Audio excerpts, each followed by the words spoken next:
आप सभी को मेरा नमस्कार। जन स्वराज कार्यालय में आप सभी पत्रकारों का मैं स्वागत करता हूं। मेरा नाम प्रोफेसर कुमार शांतनु है।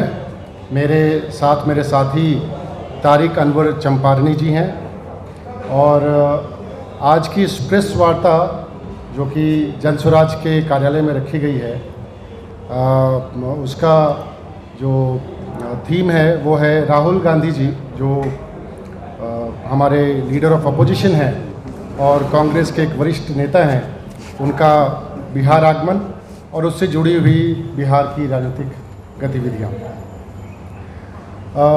इस पूरे प्रेस कॉन्फ्रेंस को हम दो भागों में लेंगे। हम अपने अपने वक्तव्य देते हैं, उसके बाद आप अपने सवाल हमसे पूछ सकते हैं।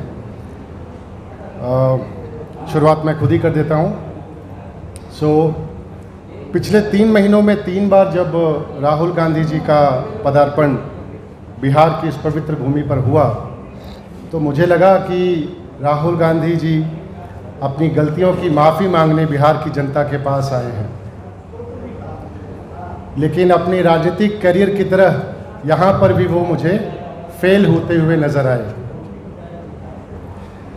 जिस कांग्रेस के चीफ मिनिस्टर ने बिहार के लोगों को गाली देते हुए ये कहा कि बिहारी और बिहार के डीएनए में मजदूरी है, उस कांग्रेस पार्टी का एक वरिष्ठ नेता बिहार के लोगों को पलायन और रोजगार की बात करने, उसका झांसा देने यहाँ आया। इससे पहले कि राहुल गांधी और कन्हैया कुमार जी पलायन रोको रोजगार दो की बात करें, उनको अपने मुख्यमंत्री तेलंगाना के रेवंत रेड्डी से पूछना चाहिए कि जिस बिहार के लोगों ने इस भारत को बनाया है, जिस बिहार का इतना ऐतिहासिक गरिमा रहा है, उसके लिए ऐसे वक्तव्य देने से पहले उन्होंने क्यों नहीं सोचा। खैर, राहुल गांधी जी का एक और स्टेटमेंट आया अपने इस विजिट के दौरान कि पूरे भारत की राजनीति 5% लोग चला रहे हैं। उनका इशारा आरक्षण की तरफ था। तो मैं पूछना चाहता हूं कि इस 5% लोगों से जो देश चल रहा है उसकी जिम्मेदारी उनके ऊपर क्यों नहीं है। भाई 2014 के बाद ना भाजपा सरकार आई है, उससे पहले तो कांग्रेस की सरकार थी अमूमन। तो तब उन्होंने ऐसे सामाजिक प्रयास क्यों नहीं किए जहां पर सामाजिक समरसता की भी गुंजाइश हो। आप याद कीजिए मंडल कमीशन की शुरुआत 1979 में हुई थी। 1979 वाज द ईयर। उसको इम्प्लीमेंट तो श्री वीपी सिंह जी ने किया था। 11 साल तक मंडल कमीशन, जिसके लिए हम रिजर्वेशन का एक माइलस्टोन कहते हैं, उसको कांग्रेस गवर्नमेंट ने इम्प्लीमेंट नहीं किया। तो क्या ये जिम्मेदारी उनकी नहीं है।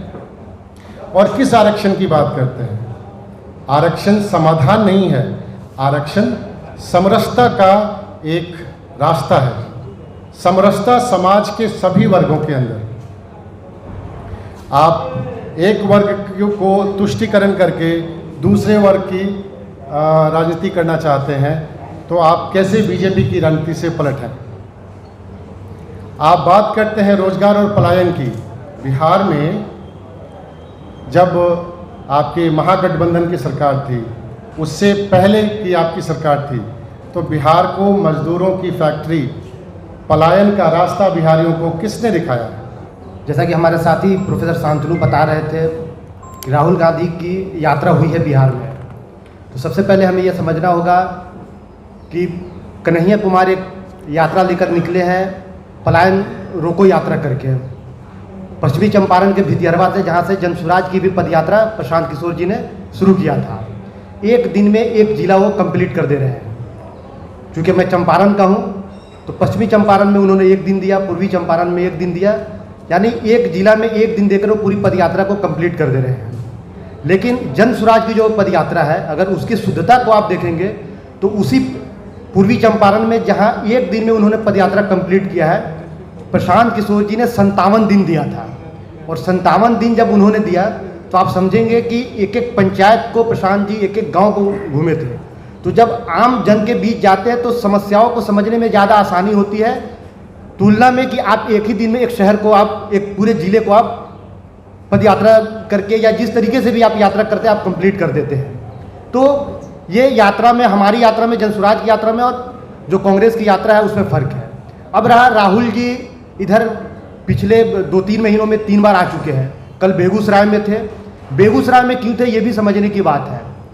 कन्हैया कुमार का वो गृह जिला पड़ता है बेगूसराय, और कन्हैया कुमार के आप बैकग्राउंड को देखेंगे, जो जेएनयू के बाद जो उनको लाइमलाइट मिला, जो उनको प्रसिद्धि मिली, या जिस तरीके से भी वो चर्चा का एक विषय रहा कन्हैया कुमार, उसी में उमर खालिद भी थे। हमारे बिहार के ही एक मीरान हैदर आरजेडी के नेता थे, वो गिरफ्तार है, जेल में। लेकिन राहुल गांधी किसी पर भी बयान नहीं दे रहे, बयान तक यानी नाम लेने तक पर जो है उनको कहीं ना कहीं उनको हिचक हो रही है, नाम लेना नहीं चाह रहे हैं। लेकिन एक कन्हैया कुमार को एस्टैब्लिश करने के लिए वो बेगूसराय आते हैं यात्रा करने के लिए, और यात्रा कितने देर की होती है? 1 घंटे की भी यात्रा नहीं होती है। वो एक ट्रैफिक चौक है, ट्रैफिक चौक से शुरू करते हैं और IOCL के पास आकर अपनी यात्रा ख़त्म कर देते हैं। लेकिन समझना होगा राहुल जी को कि इस तरीके से बिहार को आप बेवकूफ़ नहीं बना सकते हैं।